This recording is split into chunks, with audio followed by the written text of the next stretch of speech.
शांति। ये प्यारे बाप दादा के अव्यक्त रूप से चले हुए महावाक्यों का रिवाइज्ड कोर्स है। मुरली की ओरिजिनल डेट है 11 नवंबर 2000। बाबा की मुरली का सार है संपूर्णता की समीपता द्वारा प्रत्यक्षता के श्रेष्ठ समय को समीप लाओ। बाबा कहते जब हम बच्चे संपूर्ण बनेंगे तभी बाप की प्रत्यक्षता होगी। तो अपनी संपूर्णता की समीपता के द्वारा प्रत्यक्षता के श्रेष्ठ समय को समीप लाओ। आज बाप दादा अपने होलीएस्ट, हाईएस्ट, लकीएस्ट और रिचेस्ट बच्चों को देख रहे हैं। स्वमान में बैठे सभी बाबा हमें क्या स्वमान दे रहे हैं? होलीएस्ट, हाईएस्ट, लकीएस्ट और रिचेस्ट। हम वो बच्चे हैं। सारी विश्व में समय प्रति समय होलीएस्ट आत्माएं आती रहती हैं, है ना, आती रही हैं। बाबा कहते हैं सतयुग त्रेता युग में देवात्माएं, उसके बाद धर्मात्माएं, महात्माएं, जिनको हम होली आत्माएं कहते, वो सब आती रहती हैं। लेकिन बाबा हमें क्या कह रहे हैं? सारे कल्प में हम उनमें भी होलीएस्ट हैं। तो बाबा कह रहे आप भी होलीएस्ट हो, लेकिन आप श्रेष्ठ आत्माएं प्रकृति जीत बन प्रकृति को भी सतोप्रधान बना देती हो। बाकी हर युग में आत्माएं होली आती रही हैं, लेकिन वो खुद होलीएस्ट होते भी वो किसी और को पवित्र नहीं बनाते। लेकिन हम बच्चे जो पवित्रता के सागर की रचना है, हमारे अंदर पवित्र बनाने की भी शक्ति है। तो हम जब पवित्र बनते, होलीएस्ट बनते, तो प्रकृति को भी सतोप्रधान बना देते। इसलिए हमारा गायन क्या है? चढ़ती कला तेरे भाने सर्व का भला। आपके पवित्रता की पावर है ना, हमारे पास पवित्रता सिर्फ एक गुण के स्वरूप में नहीं है, लेकिन पवित्रता की पावर, क्योंकि सर्वशक्तिवान बाप से हम पवित्रता की शक्ति अपने में भरते हैं। तो बाबा कहते आपके पवित्रता की पावर प्रकृति को भी सतो प्रधान पवित्र बना देती है।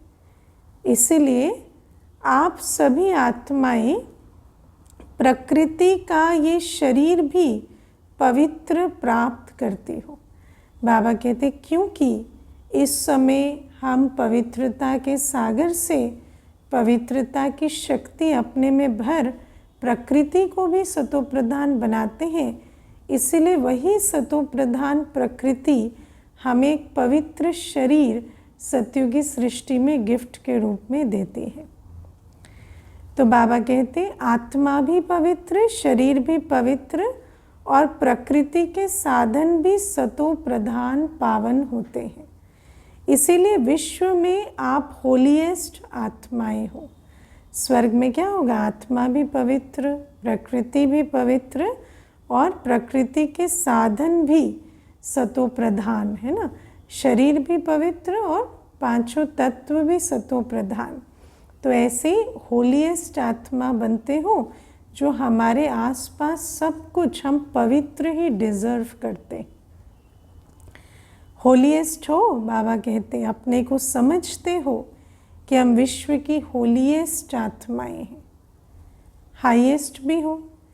क्यों हाईएस्ट हो?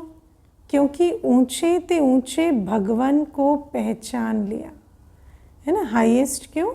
क्योंकि ऊंचे ते ऊंचा, हाईएस्ट कौन है? बाबा। अब उस बाबा का हमें परिचय मिला, पहचान मिली, और हम उनको पहचानने वाले हैं। अब बाबा को पहचानना माना है ना, बाबा से श्रीमत लेना, बाबा के समान बनने की विधि प्राप्त करना। तो बाबा कहते मुझे पहचानने से मेरे द्वारा सारे राजों को पहचान जाते हो, राजयोग की विधि सीख जाते हो और ऊंचे ते ऊंचे बन जाते। तो बाबा कहते इसीलिए हम ऊंचे ते ऊंचे। तो बाबा कहते हाईएस्ट भी हो, क्योंकि हाईएस्ट ऊंचे ते ऊंचे भगवान को पहचान लिया, ऊंचे ते ऊंचे बाप द्वारा ऊंचे ते ऊंची आत्माएं बन गए। ऊंचे ते ऊंचे बाप का बनना माना उनके द्वारा ऊंचे ते ऊंची आत्मा बन जाना। साधारण स्मृति, वृत्ति, दृष्टि, कृति सब बदलकर श्रेष्ठ स्मृति स्वरूप, श्रेष्ठ वृत्ति, श्रेष्ठ दृष्टि बन गई है ना। बाबा तो हम जब बाबा के बनते तो बाबा हमें सबसे पहली गिफ्ट क्या देते, दिव्य बुद्धि की गिफ्ट। और उस दिव्य बुद्धि की गिफ्ट के आधार से और बाबा के पहले वरदान योगी भव पवित्र भव के वरदान के आधार से हम क्या बन जाते, श्रेष्ठ स्मृति स्वरूप, श्रेष्ठ वृत्ति, दृष्टि, कृति वाले बन जाते। तो बाबा कहते किसी को भी मिलते हो तो किस वृत्ति से मिलते हो। आज हमारी वृत्ति क्या हो गई, वृत्ति दृष्टि का आधार है ना। तो वृत्ति क्या है कि हम भाई भाई हैं, तो दृष्टि भी फिर देह को नहीं आत्मा को देखते हैं। तो बाबा कहते किसी को भी मिलते हो तो किस वृत्ति से मिलते हो, ब्रदरहुड की वृत्ति से, आत्मिक दृष्टि से, कल्याण की भावना से है ना। ये नहीं सोचते कि इस आत्मा से मुझे क्या मिलेगा, लेकिन ये सोचते हैं ये आत्मा भाई है, मैं बड़ा भाई छोटा भाई है ना, क्योंकि मेरी झोली तो बाबा के द्वारा भर रही है, तो मैं इसका कल्याण कैसे करूं। इस वृत्ति से मिलते हैं, प्रभु परिवार के भाव से मिलते हो तो हाईएस्ट हो गए ना, क्योंकि ऊंचे ते ऊंचे बाप के द्वारा हमारी ऊंचे ते ऊंची स्मृति, वृत्ति, दृष्टि बन गई है ना। और इस समय पद, पोजीशन के आधार से हाईएस्ट बनना वो तो अल्पकाल की बात है, लेकिन सचमुच हाईएस्ट आज किसे कहें, जिसकी स्मृति, वृत्ति, दृष्टि, कर्म श्रेष्ठ हो। तो बाबा कहते तो हाईएस्ट हो गए ना, बदल गए ना। और लकीएस्ट कितने हो है ना। कोई ज्योतिषी ने आपके भाग्य की लकीर नहीं खींची है, स्वयं भाग्य विधाता ने आपके भाग्य की लकीर खींची है। तो लकी नहीं, लकीएस्ट है, क्योंकि भाग्य विधाता हमें ये बताते हैं कि तुम पद्मा पद्म भाग्यशाली बच्चे हो और भाग्य बनाने के श्रेष्ठ कर्मों की कलम भी बाबा ने हमारे हाथों में अभी रख दी है। कौन सी कलम है वो, कर्मों की। तो बाबा कहते हम भाग्य विधाता के बच्चे, मास्टर भाग्य विधाता हैं। हम अपनी तकदीर की लकीर ऊंचे ते ऊंच खींच रहे हैं, हमारा भाग्य स्वयं भाग्य विधाता बना रहे हैं, क्योंकि उन्हीं की श्रीमत पर हम भाग्य की लकीर खींच रहे हैं।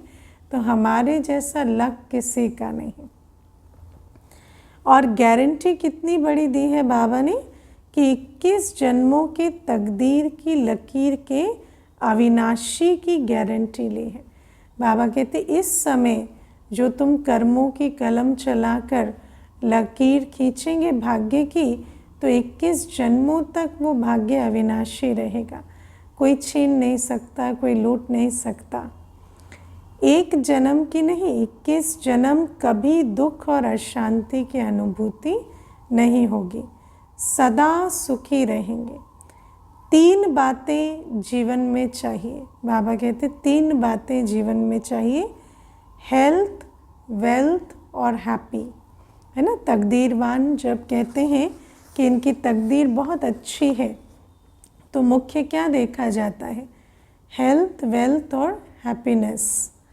और सतयुग से लेकर त्रेता युग तक अविनाशी हेल्थ, वेल्थ, हैप्पीनेस रहती। तो बाबा कहते इस समय भाग्य विधाता हमारे भाग्य की ऐसी तकदीर की लकीर खींच रहे हैं कि 21 जन्मों तक ये तीनों निशानियाँ हेल्थ, वेल्थ, हैप्पीनेस अकिचार रहेगी। ये तीनों ही आप सबको बाप द्वारा वर्षे में प्राप्त हो गया। गारंटी है ना 21 जन्मों की, सभी ने गारंटी ली है ना। पीछे वालों को गारंटी मिली है, सभी हाथ उठा रहे हैं तो बहुत अच्छा। बच्चा बनना अर्थात बाप द्वारा वर्षा मिलना, समझा।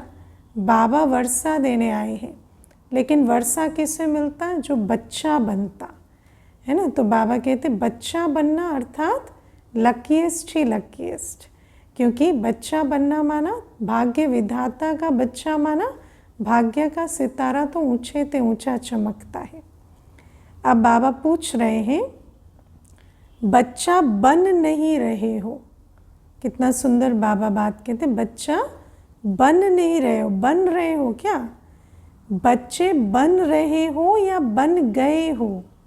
अब बाबा बताते बच्चा बनना नहीं होता, पैदा हुआ और बना। बच्चा तो जन्म से ही बच्चा होता है। बाबा कहते अगर हमने अपने को आत्मा निश्चय किया और ये मेरा बाबा है, मैं आत्मा मेरा बाबा, ये पक्का हुआ तो बच्चा बना। पैदा होते ही बाप के वर्षे के अधिकारी बन गए। तो ऐसा श्रेष्ठ भाग्य बाप द्वारा अभी प्राप्त कर लिया।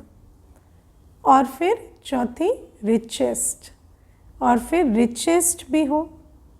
हाँ रिचेस्ट है। हाँ बाबा कहते थे ओम मंडली रिचेस्ट इन द वर्ल्ड, ये स्लोगन चलाते थे उस समय। तो बाबा कहते हमारे से ज़्यादा रिचेस्ट और कोई नहीं कहला सकता। ब्राह्मण आत्मा, क्षत्रिय नहीं ब्राह्मण। ब्राह्मण माना अप्राप्त नहीं कोई शक्ति ब्राह्मणों के खजाने में। माया जीत, ब्राह्मण जब बन जाते क्षत्रिय युद्ध करने वाले नहीं, योगी, योग बल से चलने वाले। तो ऐसे ब्राह्मण जो है वो रिचेस्ट है। ब्राह्मण आत्मा निश्चय से अनुभव करती है कि मैं श्रेष्ठ आत्मा, मैं फला नहीं, आत्मा रिचेस्ट इन द वर्ल्ड है ना। रिचेस्ट कौन है? मैं आत्मा रिचेस्ट बन गई, क्योंकि स्वयं बाप जो सर्व संपन्न है, सर्वगुण के सागर, सर्वशक्तियों के सागर, ज्ञान के सागर, वो बाबा मेरी झोली भर रहे। तो मैं संगम युगी ब्राह्मण आत्मा रिचेस्ट बन गई। ब्राह्मण है तो रिचेस्ट इन द वर्ल्ड है, क्योंकि ब्राह्मण आत्मा के लिए परमात्मा याद से हर कदम में पदम है। और सबसे बड़ी कमाई की विधि, याद की विधि बाबा ने हमें सिखा दी, जिस याद के हर कदम में पद्मों की कमाई जमा हो रही। तो सारे दिन में कितने कदम उठाते होंगे सोचो, है ना। संकल्प का कदम, बोल का कदम, कर्म का कदम, है ना, सेवा का कदम। तो बाबा कहते हर एक कदम में, क्योंकि हर कदम जब श्रीमत प्रमाण है तो उस हर कदम में कमाई है ना। याद के कदमों में भी कमाई है, हर कदम में पदम। तो सारे दिन में कितने पदम हो गए, है ना। सोचो कितनी कमाई होती। ऐसी आत्माएं बाप द्वारा बन गए। मैं ब्राह्मण आत्मा क्या हूँ ये याद रहना ही भाग्य है। बाबा कहते ब्राह्मण है ही ऊंचते ऊंच, होलीएस्ट, हाईएस्ट, लकीएस्ट और रिचेस्ट। लेकिन सबसे बड़ा खजाना क्या है? स्मृति। जब स्मृति है तो समर्थी है। तो याद रखना है कि मैं क्या हूँ। तो ये याद रहना ही भाग्य है, स्मृति स्वरूप रहना। ब्राह्मण जीवन की सबसे बड़ी मंजिल क्या है? स्मृति स्वरूप बनना। तो आज बाप दादा हर एक के मस्तक पर भाग्य का चमकता हुआ सितारा देख रहे हैं, है ना। बाबा तो देख रहे हैं कि हमारे जैसा और कोई नहीं। आप भी अपने भाग्य का सितारा देख रहे हो, क्योंकि भाग्य का सितारा है। बाप तो देख रहे हैं, आप भी देख रहे हो। बाप दादा बच्चों को देख खुश होते हैं या बच्चे बाप को देख खुश होते हैं? बताओ भाई, आंसर दो। बाबा ज़्यादा खुश होते हैं हमें देखकर या हम बाबा को देखकर? कौन खुश होता है, बाप या बच्चे? कौन? हाँ, तो बच्चे क्या कह रहे, बच्चे। तो बाबा कहते बाप खुश नहीं होता। बाप तो पहले खुश होता ना, इसीलिए तो बाबा परमधाम से हमारे लिए आए। बाप बच्चों को देखकर खुश होते हैं और बच्चे बाप को देखकर खुश होते हैं। दोनों खुश होते हैं, क्योंकि बच्चे जानते हैं कि ये प्रभु मिलन, ये परमात्मा प्यार, ये परमात्मा वर्षा, ये परमात्मा प्राप्तियाँ अभी ही प्राप्त होती हैं, है ना। बच्चों को किस बात की खुशी है कि प्राप्तियों का युग, संगम युग चल रहा है। प्रभु मिलन की प्राप्ति, प्रभु प्यार की प्राप्ति, बाबा से सर्व प्राप्ति, है ना, परमात्मा वर्षे की भी प्राप्ति इसी समय होती है। तो खुशी तो प्राप्ति जैसे ही दिखती है तो खुशी होती है। अब नहीं तो कब नहीं, ऐसे है ना। तो बाबा कहते बाप दादा अभी सिर्फ एक बात बच्चों को रिवाइज करा रहे हैं। कौन सी बात? समझ तो गए हो, है ना। यही बाप दादा रिवाइज करा रहे हैं कि अब श्रेष्ठ समय को समीप लाओ।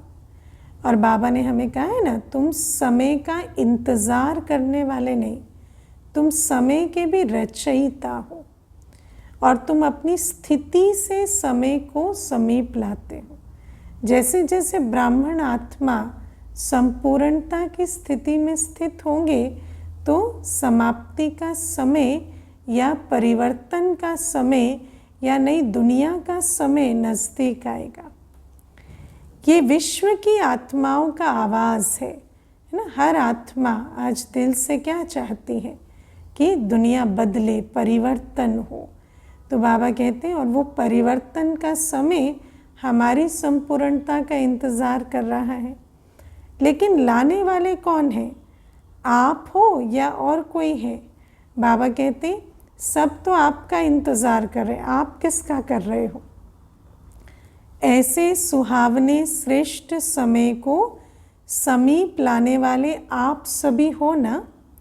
अगर हो तो हाथ उठाओ जो समझते मेरी जिम्मेवारी है परिवर्तन के समय को, सतयुगी समय को नज़दीक लाने की, वो हाथ उठाओ।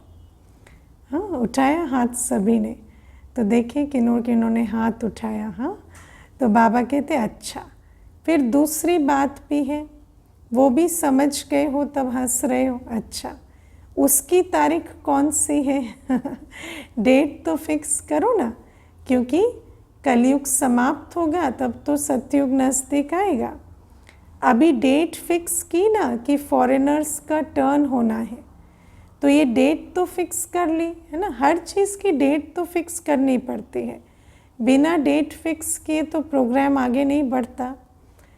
तो उस समय को समीप लाने वाली आत्माएं, बोलो इसकी डेट कौन सी है? वो नज़र आती है? पहले अपनी नज़रों में आए तब विश्व पर आवे, है ना। और बाबा तो कह रहे ना, पूरी माला तैयार हो जाए, ऐसी डेट फिक्स हो, तब तो है ना प्रकृति भी अपना हलचल करे और समाप्ति करे। बाप दादा जब अमृत वेले विश्व में चक्र लगाते हैं तो देख देख सुन सुन रहम आता है। सुनो, बाबा आज अमृत वेले का समाचार सुना रहे हैं कि बाबा देखते हैं विश्व को तो देख देख कर, सुन सुन कर रहम आता है। इसीलिए तो बाबा कहते हैं ना कि तुम्हें आवाज़ सुनाई नहीं देती, भक्तों की पुकार सुनाई नहीं देती। मौज में भी है, लेकिन मौज के साथ मूंझे हुए भी हैं। वैसे तो माया की मौज भी मना रहे हैं। तो बाप दादा पूछते हैं कि हे दाता के बच्चे, मास्टर दाता, कब अपने मास्टर दातापन का पाठ तीव्र गति से विश्व के आगे प्रत्यक्ष करेंगे। बाबा कहते मास्टर दाता का स्वमान तो ले लिया, पर मास्टर दाता के स्वरूप में स्थित हो, मास्टर दाता का पाठ अपना तीव्र गति से विश्व के आगे प्रत्यक्ष करें, माना उस स्वरूप में आ जाएं कि सबको नज़र आए कि हाँ यही है जिनका हम इंतज़ार कर रहे थे और हमारी झोली भरी की भरी। जैसे हम प्राप्तियों का अनुभव करते हैं, ऐसे हर एक आत्मा मूंझने से मौज में आ जाए, अप्राप्ति से अप्राप्ति में, अप्राप्ति से प्राप्ति स्वरूप हो जाए। बाबा कहते हैं ऐसे मास्टर दाता स्वरूप को प्रत्यक्ष करो। या अभी पर्दे के अंदर तैयार हो रहे हो, है ना, तैयारी कर रहे हो, बाबा कहते चलो तैयार भी हो रहे हो, तो तैयारी कर रहे हो या सिर्फ ऐसे ही बैठे हो। विश्व परिवर्तन के निमित्त आत्माएं, अब विश्व की आत्माओं के ऊपर रहम करो, है ना। हमेशा तो निमित्त को ही जगाया जाएगा, क्योंकि निमित्त जागेगा तब तो रहम के निमित्त जो आत्माएं हैं, हमें बाबा इतनी पालना, इतना प्यार, इतनी पढ़ाई क्यों करा रहे हैं, इतनी शक्ति क्यों भर रहे हैं, क्योंकि हमारे द्वारा विश्व परिवर्तन का कार्य होना है। तो बाबा कहते हैं अब विश्व की आत्माओं पर रहम करो, जल्दी तैयार होकर सबकी झोली भरो। होना तो है ही, ये तो निश्चित है, और होना भी आप निमित्त आत्माओं द्वारा ही है, लेकिन बाबा कहते तीव्र गति अब धारण करो। सिर्फ देरी किस बात की है, तो बाप दादा ये एक सेरेमनी देखना चाहते हैं कि हर एक ब्राह्मण बच्चे के दिल में संपन्नता और संपूर्णता का झंडा लहराया हुआ दिखाई दे, है ना। तो बाबा कहते खुद संपन्न संपूर्ण बनेंगे तो सारी विश्व जो है उसको जो जो पुकार है आत्माओं की वो पूरी हो जाएगी। जब हर ब्राह्मण के अंदर संपूर्णता का झंडा लहराएगा, तभी विश्व में बाप की प्रत्यक्षता का झंडा लहराएगा, क्योंकि हम ही बाबा का, है ना, शोकेस के शोपीस है ना। बाबा को कोई देख नहीं सकता, पर जब इतने सारे ब्राह्मण अपने संपूर्ण स्वरूप में स्थित होंगे तो सबकी नज़र किस पर जाएगी, उस रचयिता पर जिसने इतनी अच्छी संपूर्ण मूर्तियों की रचना की है। तो ये फ्लैग सेरेमनी बाप दादा देखना चाहते हैं, प्रत्यक्षता के झंडे की फ्लैग सेरेमनी। वैसे तो रिवाजी फ्लैग सेरेमनी हर शिव जयंती पर करते हैं, लेकिन प्रत्यक्षता का झंडा विश्व में लहराए, है ना, हर एक आत्मा की नज़र बाप तक पहुँचे, क्योंकि इतनी सारी रचना, इतनी संपूर्ण स्वरूप की रचना तैयार हो जाए कि नज़र सीधा उस रचयिता पर जाए। वो फ्लैग सेरेमनी बाबा चाहते हैं। जैसे शिवरात्रि पर शिव अवतरण का झंडा लहराते हो, ऐसे अभी शिव शक्ति पांडव अवतरण का नारा लगे, है ना। शिव शक्ति पांडव अवतरण, अपने शिव शक्ति पांडव संपूर्ण स्वरूप में अब हमें प्रत्यक्ष हो जाना है, ये झंडा लहरे अब। तो बाबा कहते हैं एक गीत बजाते और शिव शक्तियाँ आ गई। अभी विश्व ये गीत गाए कि शिव के साथ शक्तियाँ और पांडव प्रत्यक्ष हो गए, है ना। अभी तो हम अपने लिए गीत बजाते हैं, लेकिन बाबा कहते हैं कि सारी विश्व हमारे लिए गीत बजाए कि ये है शिव की शक्तियाँ और पांडव, और हम अपने संपूर्ण स्वरूप से सारे विश्व के सामने शक्ति स्वरूप पांडव स्वरूप में प्रत्यक्ष हो जाए। पर्दे में कहाँ तक रहेंगे? पर्दे में रहना अच्छा लगता है क्या? हाँ, पर्दे में कौन रहता है? पर्दा प्रथा तो अच्छी प्रथा नहीं है ना। तो बाबा कहते पर्दे में क्यों रहना है? लक्ष्मी नारायण पर्दे में रहते हैं क्या? नहीं, ये पर्दा रावण राज्य में शुरू होता है। तो बाबा कहते तुम्हें भी पर्दे में नहीं रहना, अब तुम्हें अपने सर्व संपूर्ण स्वरूप में प्रत्यक्ष होना है। थोड़ा थोड़ा अच्छा लगता है क्या? बाबा पूछते। अच्छा नहीं लगता तो हटाने वाला कौन है? जो चीज़ अच्छी नहीं लगती उसको खुद ही हटाना पड़ेगा। बाबा हटाएगा, कौन हटाएगा? ड्रामा हटाएगा या आप हटाएंगे? बाबा कहते आप मालिक हो, आप हटाएंगे या ड्रामा और बाबा का इंतज़ार करेंगे? जब आप हटाएंगे तो देरी क्यों है? तो ऐसे समझे ना कि पर्दे में रहना अच्छा लगता है। अगर हटाने वाला हटा नहीं रहा तो ऐसा ही समझा जाएगा कि उसकी मर्ज़ी है कि पर्दे में रहें।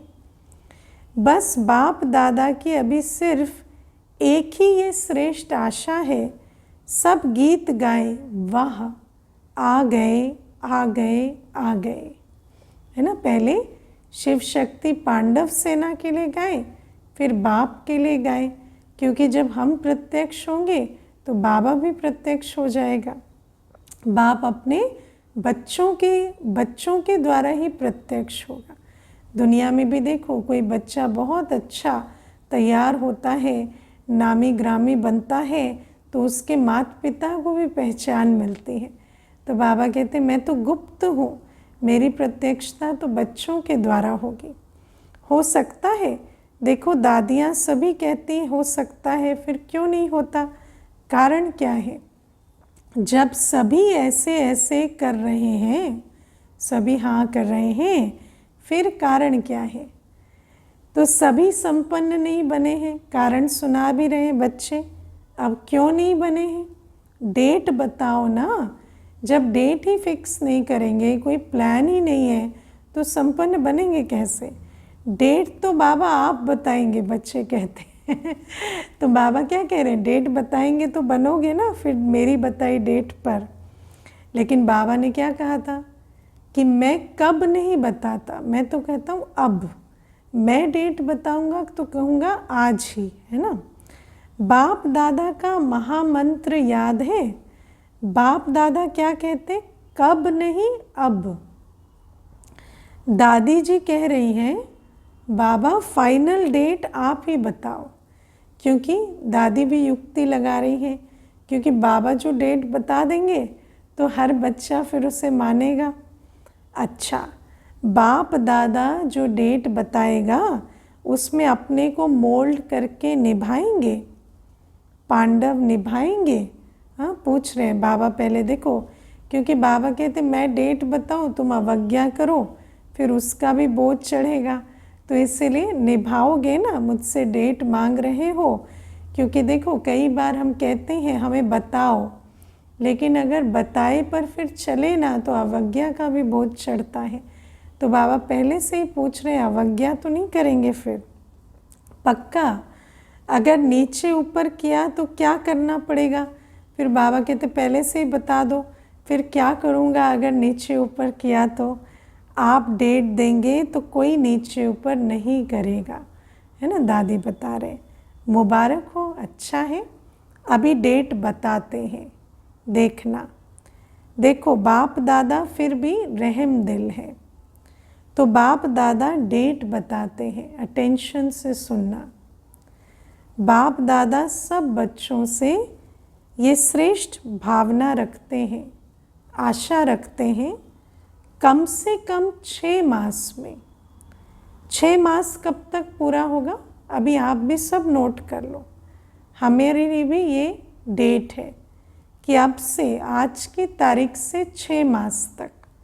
तो उस समय बाबा कहते हैं 6 मास पूरा कब होगा? मई में। तब नवंबर में मुरली चल रही थी, मई की डेट थी, तो मई में मैं ख़त्म, और हमें ये मैं 6 मास में ख़त्म करना है, क्योंकि सारी जो संपूर्णता में विघ्न पड़ते हैं वो इसी मैं के कारण पड़ते हैं।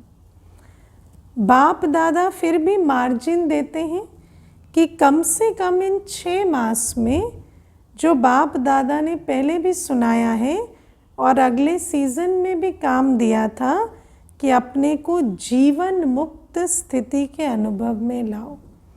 बिल्कुल आत्मा ऐसे कर्मातीत हो जाए, जीवन मुक्त हो जाए, संपन्न संपूर्ण स्वरूप में स्थित हो जाए। और बाबा ने डेट दी है ना, तो अभी डेट के हिसाब से भी अगर चलेंगे तो बाबा का वरदान भी इस डेट में समाया हुआ है।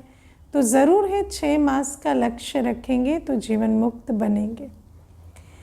सतयुग की सृष्टि की जीवन मुक्ति नहीं, संगम युग की जीवन मुक्त स्टेज है ना। संगम युग की जीवन मुक्त स्टेज और सतयुगी जीवन मुक्त स्टेज में अंतर होता है, क्योंकि सतयुगी जीवन मुक्त स्टेज में तो शरीर, प्रकृति, संबंध सब सहयोगी होते हैं। संगम युग में वो विपरीत होते हैं, लेकिन उसके विपरीत होते हुए भी हमारी अवस्था बिल्कुल अचल अडोल सुख स्वरूप हो जाए। कोई भी विघ्न, परिस्थितियाँ, साधन व मैं और मेरापन, मैं बॉडी कॉन्शियस का और मेरा बॉडी कॉन्शियस की सेवा का, इन सबसे प्रभाव से मुक्त रहना। बाबा कहते हैं संगम युगी जीवन मुक्त स्टेज का बाबा पूरा वर्णन देते हैं।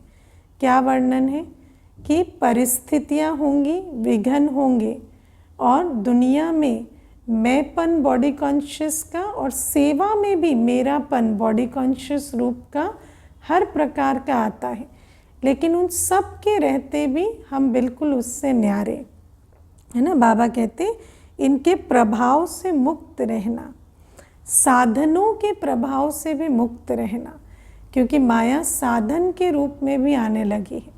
साधन इतने हो गए कि फिर उसके प्रभाव में आ जाते हैं, और प्रभाव में जिस चीज़ के आ जाते, पहले वो प्रभावित करती, फिर वो हिलाती डुलाती, क्योंकि फिर उसके बिना रह नहीं सकते। ऐसे नहीं कहना कि मैं तो मुक्त रहना चाहता था लेकिन ये विघ्न आ गया ना, ये बात ही बहुत बड़ी हो गई ना, है ना। ये भाषा ब्राह्मण बहुत बोलते हैं कि हम तो तैयार ही थे लेकिन बात बहुत ही बड़ी हो गई, है ना।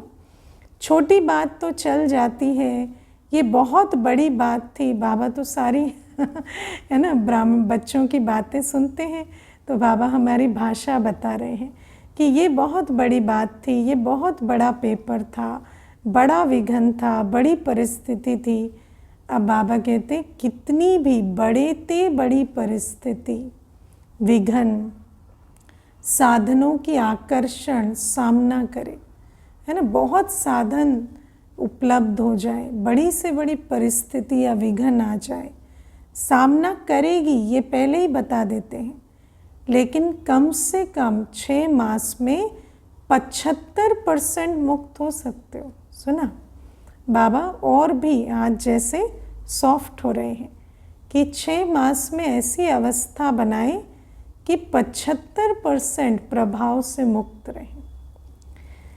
बाप दादा 100% नहीं कह रहे हैं, 75%, पौने तक तो आएंगे ना, तब पूरे पर पहुंचेंगे ना। तो बाबा कहते हैं चलो 6 मास में 75% का टारगेट रखो। तो 6 मास में 1 मास भी नहीं, 6 मास दे रहे, वर्ष का आधा। तो क्या ये डेट फिक्स कर सकते हो? कर सकते हो, इतना तो कर सकते हो। देखो दादियों ने कहा है फिक्स करो, दादियों का हुक्म तो मानना है ना। रिजल्ट देखकर तो बाप दादा स्वतः ही आकर्षण में आएंगे, कहने की भी ज़रूरत नहीं पड़ेगी। बाबा कहते बच्चे अगर इतनी अच्छी रिजल्ट रखेंगे तो बाबा तो आकर्षित होकर पधरामणी करेंगे, क्योंकि बाबा को तो बच्चों को बधाई देने में बहुत आनंद आता है। तो 6 मास और 75%, 100 भी नहीं कह रहे, उसके लिए फिर आगे टाइम देंगे। तो इसमें एवर रेडी हो, एवर रेडी नहीं, 6 मास में रेडी। बाबा कहते एवर रेडी तो अभी रेडी कहा है ना, लेकिन 6 मास में तो रेडी हो जाओगे। पसंद है या थोड़ी हिम्मत कम है? अब बाबा कहते हैं कि मैं मदद देने वाला भी बैठा हूँ, लेकिन हिम्मत भी नहीं रखेंगे तो मदद भी कैसे लेंगे। तो हिम्मत है या हिम्मत कम है?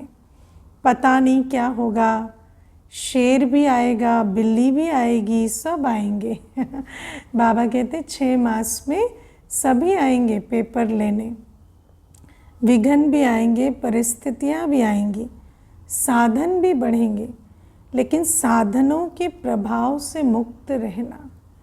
पसंद है तो हाथ उठाओ, टीवी घुमाओ। अब बाबा कहते जैसे ही बच्चों ने हाथ उठाया तो बाबा कहेंगे चलो भाई टीवी घुमाओ, इनका फ़ोटो निकालो।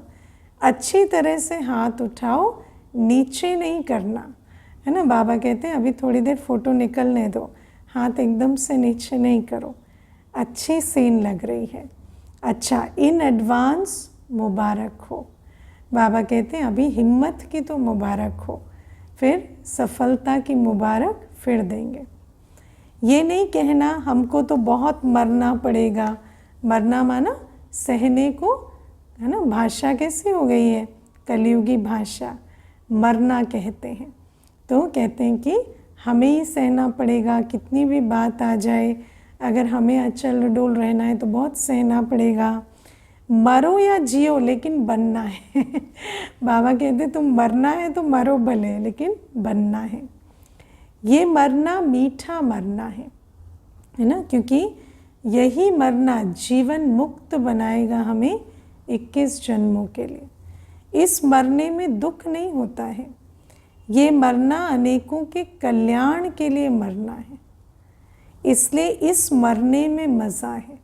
बाबा कहते भल मरना है, लेकिन ये मरना कल्याण के लिए है, इस मरने में मज़ा है। दुख नहीं है, सुख है। कोई बहाना नहीं करना, ये हो गया ना इसलिए हो गया। हाँ, बाबा 6 मास के बाद जानते हैं बच्चे कैसी भाषा बोलते हैं, तो बाबा अभी से सावधान करते हैं। हाँ, परिस्थितियों की दुहाई मत देना, बड़ी बातें आ गई ऐसा मत कहना। बहानेबाजी नहीं चलेगी। बहानेबाजी करेंगे क्या, नहीं करेंगे ना। उड़ती कला की बाजी करना, और कोई बाजी नहीं। बाबा कहते बातें आएंगी, तुम्हें भी तो पंख मिले हैं ना ज्ञान योग के, तुम उड़ जाना। जब पंछी उड़ जाता है तो बड़े से बड़ा पहाड़ क्या छोटा हो जाता, वो उसके ऊपर से उड़ जाता। तो बाबा कहते बहानेबाजी करने की जगह उड़ती कला की बाजी लगाना, बातों का वर्णन करने की जगह बाप की याद में उड़ जाना। गिरती कला की बाजी, बहानेबाजी, कमज़ोरी की बाजी, ये सब समाप्त। उड़ती कला की बाजी, ठीक है ना। सबके चेहरे तो खिल गए हैं। जब 6 मास के बाद मिलने आएंगे तो कैसे चेहरे होंगे। सोचो, संकल्प से इतनी खुशी हुई, तो जब बन जाएंगे तो कितनी खुशी होगी।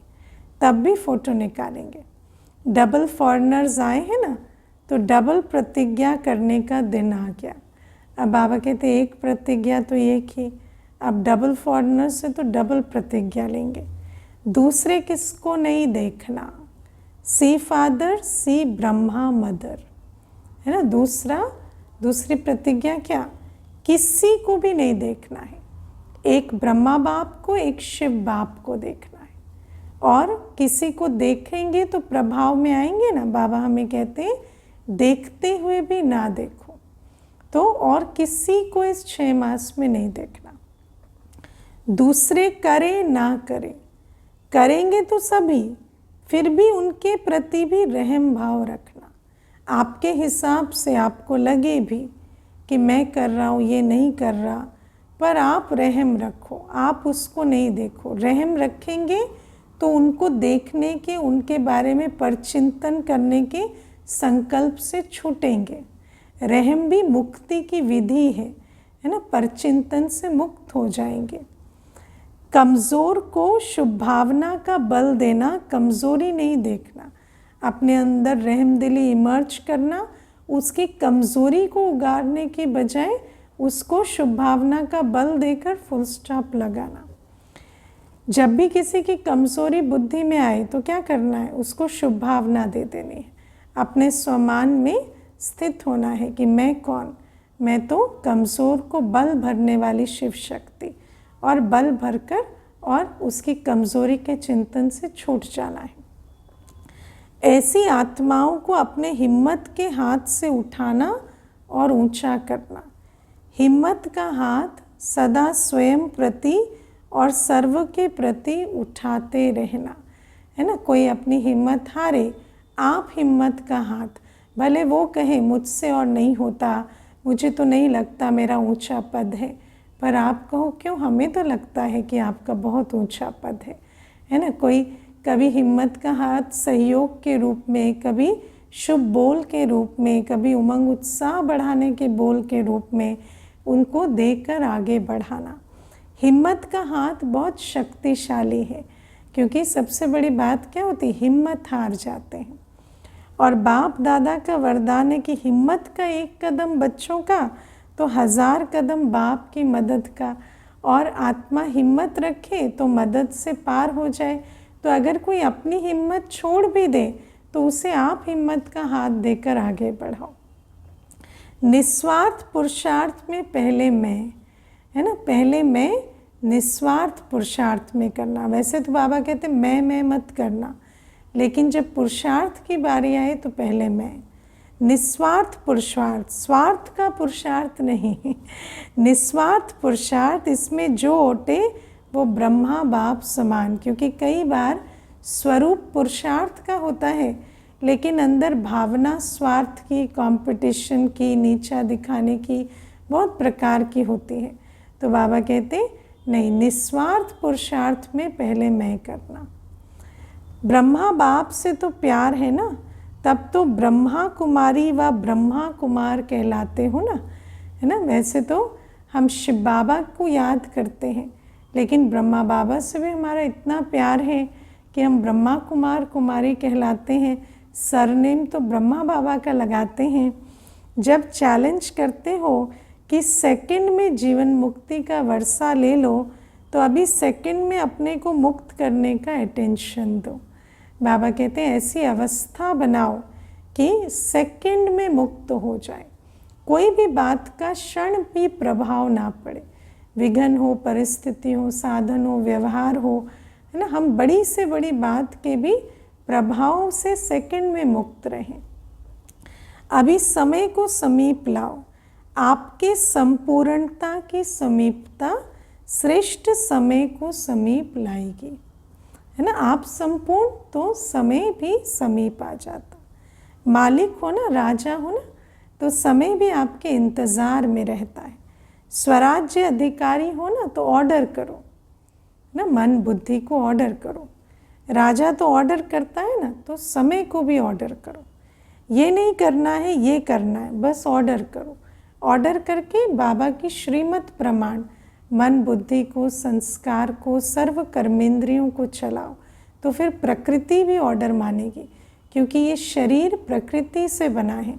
जब स्वराज्य अधिकारी कर्मेंद्रिय जीत बन जाते तो प्रकृति जीत भी बन जाते। अभी अभी देखो मन को, क्योंकि मन है मुख्य मंत्री। तो हे राजा, अपने मन मंत्री को सेकंड में ऑर्डर कर अशरीरी विदेही स्थिति में स्थित कर सकते हो। राजा अपनी सीट पर बैठे, सेकंड में ऑर्डर को मन को अशरीरी स्थिति में स्थित करे। करो ऑर्डर 1 सेकंड में। 5 मिनट की ड्रिल कराई बाबा ने। अच्छा, अब आज बाबा डबल विदेशी मेहमानों से, कॉल ऑफ टाइम के प्रोग्राम में आए हुए मेहमानों से कुछ महावाक्य उच्चार रहे, वो सुनते हैं। तो बाबा कहते सभी अपने स्वीट होम में, स्वीट परिवार में पहुंच गए हैं ना, क्योंकि जो आत्माएं पहली बार बाबा के घर आई हैं तो बाबा उनको परिचय दे रहे हैं कि आपका घर है, आपका परिवार है। ये छोटा सा स्वीट परिवार प्यारा लगता है ना, और आप भी कितने प्यारे हो गए हो। सबसे पहले परमात्मा प्यारे बन गए, है ना। देखो, घर में पहुँचे तो सबका प्यार मिलने लगा। सबसे पहले किसका प्यार? बाबा का प्यार। बने हैं ना, बन गए या बनेंगे? परमात्मा का प्यार तो बाबा के घर में पहुंचते ही अनुभव होता। देखो, आप सबको देखकर सब कितने खुश हो रहे। फिर परिवार का प्यार भी मिलता। क्यों खुश हो रहे? सभी के चेहरे देखो, बहुत खुश हो रहे हैं ना। क्यों खुश हो रहे? क्योंकि जानते हैं कि ये सब गॉडली मैसेंजर बन आत्माओं को मैसेज देने के निमित्त आत्माएं हैं, है ना। जो भी, जिनको बाबा माइक क्वालिटी की आत्मा कहते हैं, जिनका पद पोजीशन दुनिया में ऐसा है कि उनकी आवाज़ को सुनने वाले, उनके मैसेज को सुनने वाले कई हैं। तो बाबा कहते जब वो बाबा के घर में पहुंचते हैं तो बाबा के बच्चों को बहुत खुशी होती है। क्यों? क्योंकि ये बच्चे बाहर जाकर ईश्वरीय संदेश देने के निमित्त बनेंगे, है ना। तो बच्चों को तो सेवा का होना रहता है, तो ऐसे बच्चों को, भाई बहनों को देख खुशी होती है। 5 खंडों के हैं ना, 5 खंडों से बच्चे आए हैं सारे विश्व से, तो 5 खंडों में मैसेज पहुंच जाएगा, सहज है ना। प्लान बहुत अच्छा बनाया है। इसमें परमात्मा पावर भर के और परिवार का सहयोग लेके आगे बढ़ते रहना। बाबा कहते बाबा को और परिवार को साथ रखकर ये बाबा का कार्य करना। सभी के संकल्प बाप दादा के पास पहुंच रहे हैं। संकल्प बहुत अच्छे अच्छे चल रहे हैं ना, क्योंकि शुभ स्थान है, शुभ वायुमंडल है और बाबा के सम्मुख बैठे हैं, तो बहुत अच्छे संकल्पों की लहर आ रही है।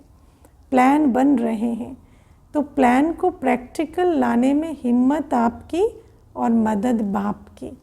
क्योंकि देखो प्लान तो बहुत अच्छे बनते हैं, श्रेष्ठ वायुमंडल होता, उमंग उत्साह आता, लेकिन फिर बाबा कहते प्रैक्टिकल में लाने के लिए आपको हिम्मत रखनी होगी और बाबा की मदद मिलेगी। और मदद ब्राह्मण परिवार की भी मिलेगी, है ना। सिर्फ निमित्त बनना है बस, और मेहनत नहीं करनी है, क्योंकि मोहब्बत से सारा कार्य हो जाएगा। मैं परमात्मा कार्य के निमित्त हूँ। कोई भी कार्य में आओ तो बाबा मैं इंस्ट्रूमेंट, सेवा के अर्थ तैयार हूँ। मैं इंस्ट्रूमेंट हूँ, चलाने वाला आपे ही चलाएगा, है ना। हमेशा निमित्त भाव से कार्य में आओ, बोझ नहीं उठाओ मुझे करना है, मुझे करना है। इंस्ट्रूमेंट भाव से बाबा और परिवार की मदद लेते हुए लाइट होकर कार्य को संपन्न करो। ये निमित्त भाव आपके चेहरे पर निर्माण और निर्माण भाव प्रत्यक्ष करेगा, है ना। निर्माण भाव भी होगा क्योंकि सेवाधारी बनते निर्माण का कार्य करेंगे, और निर्माण भाव बिल्कुल मैंपन का भाव खत्म। करावनहार निमित्त बनाए कार्य कराएगा, माई काप और माइट बाप की। तो सहज है ना। तो निमित्त बन के याद में हाजिर हो जाओ बस। तो आपकी सूरत, आपके फीचर्स स्वतः ही सेवा के निमित्त बन जाएंगे। बाबा की याद में जब आत्मा मगन होती है तो उसकी सूरत, फीचर्स से ही बाबा का कार्य हो जाता। सिर्फ बोल द्वारा सेवा नहीं करेंगे, लेकिन फीचर्स द्वारा भी आपकी आंतरिक खुशी चेहरे से दिखाई देगी। और वो कब होता? जब चेहरा बाबा की याद में खिला हुआ हो। इसको कहा जाता है अलौकिकता। और लौकिक को अलौकिक कौन बनाता? बाबा की याद। अभी अलौकिक हो गए ना, लौकिकपन तो खत्म हुआ। लौकिक में तो अकेले रहते, अलौकिक में तो बाबा को साथ रखते। मैं आत्मा हूँ, ये अलौकिक है। मैं फला हूँ, ये लौकिक है ना। तो जैसे ही आत्मा, मैं आत्मा, तो मेरा बाबा कंबाइन हो गया, सब कुछ अलौकिक हो गया। तो कौन हो, अलौकिक या लौकिक? अलौकिक हो ना, अच्छा है। बाप दादा व परिवार के सामने पहुँच गए, ये बहुत अच्छी हिम्मत रखी। देखो आप भी कोटों में कोई निकले ना, सोचो जब एक प्रोग्राम होता है तो कितनों को निमंत्रण जाता है, पर बाबा के घर कितने पहुंचते? बहुत थोड़े। तो कोटों में कोई कितना ग्रुप था, उसमें से कितने आए हो? हाँ, पहले तो ग्रुप बहुत बड़ा था, फिर कैंसिल हुए, इतने आए। तो कोटों में कोई निकले ना, अच्छा है। बाप दादा को ग्रुप पसंद है। और ये देखो कितने खुश हो रहे हैं, आपसे ज़्यादा ये खुश हो रहे हैं क्योंकि सेवा का रिटर्न सामने देख खुश हो रहे हैं कि ऐसी आत्माएं तैयार हुए। खुश हो रहे हैं ना, मेहनत का फल मिल गया। अच्छा, अभी तो बालक सो मालिक हो, बालक मास्टर है। हाँ, बाबा कहते बालक भी हो और मालिक भी हो, जिम्मेवार भी हो। बच्चे को सदा कहा जाता है मास्टर, है ना। तो मास्टर माना बच्चा भी और मालिक भी। अच्छा, सदा लवलीन और लकी आत्माओं को बाप दादा द्वारा प्राप्त हुई सर्व प्राप्तियों के अनुभवी आत्माओं को स्वराज्य अधिकारी बन अधिकार द्वारा स्वराज्य करने वाली शक्तिशाली आत्माओं को सदा जीवन मुक्त स्थिति के अनुभवी हाईएस्ट आत्माओं को भाग्य विधाता द्वारा श्रेष्ठ भाग्य की लकीर द्वारा लकीएस्ट आत्माओं को सदा पवित्रता की दृष्टि वृत्ति द्वारा स्व परिवर्तन विश्व परिवर्तन करने वाली होलीएस्ट आत्माओं को बाप दादा का याद प्यार और नमस्ते। ऐसा बनाने वाले मीठे प्यारे बाबा को भी हम बच्चों का याद प्यार गुड मॉर्निंग और नमस्ते। ओम शांति। वरदान है, सफल करने की विधि से सफलता का वरदान प्राप्त करने वाले वरदानी मूर्त भव। बाबा कहते विधि से, है ना, बाबा ने हमें इतनी ऊंची विधि बताई है कि हम सफलता के वरदानी मूर्त बन गए। विधि क्या है? जितना सफल करेंगे उतना सफलता पाएंगे। संगम युग पर आप बच्चों को वर्षा भी है तो वरदान भी है कि सफल करो और सफलता पाओ। सफल करना है बीज और सफलता है फल, है ना। सफल करना माना हर चीज़ तन मन धन समय श्वास संबंध श्रीमत प्रमाण सेवा में लगाना। अगर बीज अच्छा है तो फल नहीं मिले, ये हो नहीं सकता। तो जैसे दूसरों को कहते हो ना कि समय संकल्प संपत्ति सब सफल करो, ऐसे अपने सर्व खजानों की लिस्ट को चेक करो, क्योंकि दुनिया के खजाने हमारे पास हैं और फिर बाप के खजाने भी हैं। तो सारे खजानों को चेक करो कि सब खजाने सफल करते हैं, कि कौन सा खजाना सफल हुआ और कौन सा व्यर्थ। सफल करते रहो तो सर्व खजानों से संपन्न वरदानी मूर्त बन जाएंगे।